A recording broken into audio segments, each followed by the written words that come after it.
Depois de receber um convite que dizia "Vem e vê", visitei a Igreja de Jesus Cristo dos Santos dos Últimos Dias pela primeira vez, aos 26 anos de idade.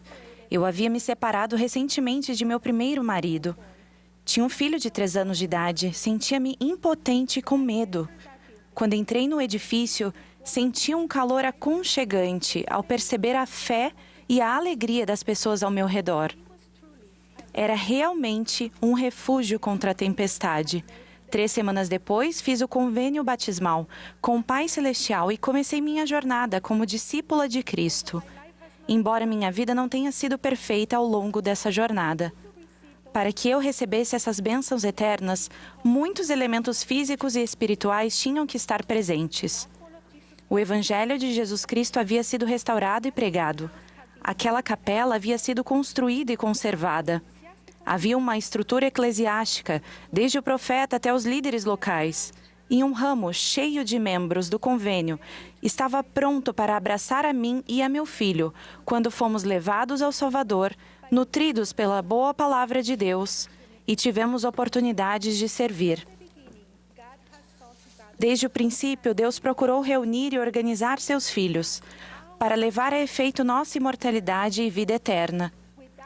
Com esse propósito em mente, Ele nos instruiu a edificar lugares de adoração, onde recebemos conhecimento e as ordenanças de salvação e exaltação. Fazemos e guardamos convênios que nos unem a Jesus Cristo. Somos investidos com o poder da divindade e nos reunimos com frequência para nos lembrarmos de Jesus e fortalecermos uns aos outros nele. A organização da igreja e seus edifícios existem para nosso benefício espiritual. A igreja é a estrutura de apoio que nos permite edificar uma família eterna. Enquanto conversava com um amigo que estava passando por um momento difícil, perguntei como ele estava sobrevivendo financeiramente. Em lágrimas, ele respondeu que seu bispo estava ajudando a usar o fundo das ofertas de jejum. Ele acrescentou: "Não sei onde minha família e eu estaríamos se não fosse pela igreja." E eu respondi: "A igreja são os membros. São eles que, de boa vontade e com alegria, fazem ofertas de jejum para nos ajudar quando necessitamos. Você está recebendo os frutos da fé e determinação deles, de seguir a Jesus Cristo." Meus amigos discípulos de Cristo, não devemos subestimar a obra maravilhosa que o Senhor está fazendo por intermédio de nós, sua igreja, apesar de nossas falhas. Às vezes somos os que doam e às vezes somos os que recebem, mas somos todos uma família em Cristo. Sua igreja é a estrutura que Ele nos deu para nos guiar e abençoar ao adorarmos a Ele e ao servirmos uns aos outros. Algumas irmãs me pediram desculpas achando que não são ativas na sociedade de socorro, porque estão servindo na primária ou nas moças. Essas mulheres estão entre as irmãs mais ativas da sociedade de socorro, porque estão ajudando nossas preciosas crianças e nossos jovens a fortalecer sua fé em Jesus Cristo. A sociedade de socorro não se limita a uma sala em um edifício, uma aula dominical, uma atividade ou uma presidência em âmbito local ou geral. A sociedade de socorro são as mulheres do convênio da igreja. Somos nós, cada uma de nós e todas nós. É nossa comunidade mundial de compaixão e serviço. Aonde quer que vamos, sempre fazemos parte da sociedade de socorro ao nos esforçarmos para cumprir seu propósito divino, ou seja, realizar a obra de Deus de maneira individual, bem como de maneira coletiva, proporcionando socorro. Socorro na pobreza, socorro na doença, socorro na dúvida, socorro na ignorância, socorro em tudo o que impeça a alegria e o progresso. O equivalente existe nos quóruns de élderes e nas organizações da igreja para todas as idades, inclusive para nossas crianças e nossos jovens. A igreja é mais do que os edifícios e a estrutura eclesiástica. A igreja somos nós, os membros. Nós somos a igreja de Jesus Cristo dos Santos dos Últimos Dias, com Cristo à frente e o profeta como seu porta-voz. O Senhor disse: "Eis que esta é minha doutrina. Aquele que se arrepende e vem a mim, esse é a minha igreja. E aquele que é da minha igreja e nela persevera até o fim, esse estabelecerei sobre minha rocha. Irmãs e irmãos, devemos reconhecer o privilégio que temos de pertencer à Igreja de Jesus Cristo, na qual podemos unir nossa fé, nosso coração, nossa força, nossa mente e nossas mãos para que Ele realize seus grandes milagres, porque também o corpo da Igreja de Cristo não é só um membro, senão muitos. Um jovem disse à mãe: "Quando eu era pequeno, toda vez que doava $1 de dízimo, pensava que com esse $1, uma capela inteira seria construída. Isso não é bobo?" Emocionada, ela respondeu: "Isso é maravilhoso! Você as visualizava em sua mente?" "Sim", exclamou ele. "Elas eram lindas e havia milhões delas." Meus queridos amigos, tenhamos a fé de uma criança e nos regozijemos em saber que até nossos menores esforços estão fazendo uma diferença significativa no reino de Deus. Nosso propósito em seu reino deve ser levar uns aos outros a Cristo.